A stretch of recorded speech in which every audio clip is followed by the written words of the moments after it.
ألف ألف مبروك جمهور نادي ريال مدريد الفوز على نادي اسبانيول بنتيجة 4-1.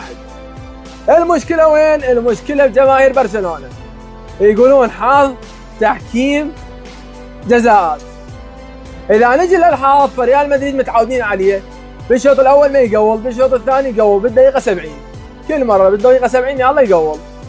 وانتم تدرون بيه آخر مباراة رسمية بين ريال مدريد وبرشلونة بلعتوا هدف من بلينغهام بآخر دقائق واخذ الفوز من عندكم.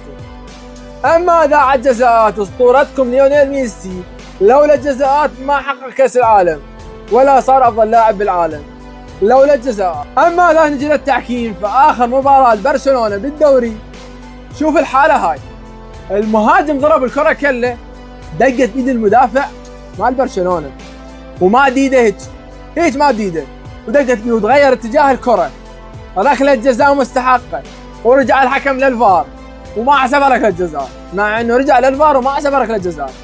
فانت تجي تحاسبني على لقطه اندريك، صحيح هي مو جزاء وانا اشهد لك بهذا الشيء، بس اكو شغله انت ما تعرفها، الحكم مو نبي.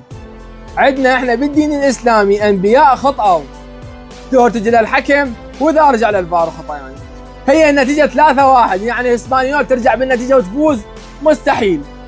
فمن نقطة جزاء هو الحكم مو نبي ومحتمل يغلط وحالة من حالك وانت شخص هم تغلط، كل احنا خطائين.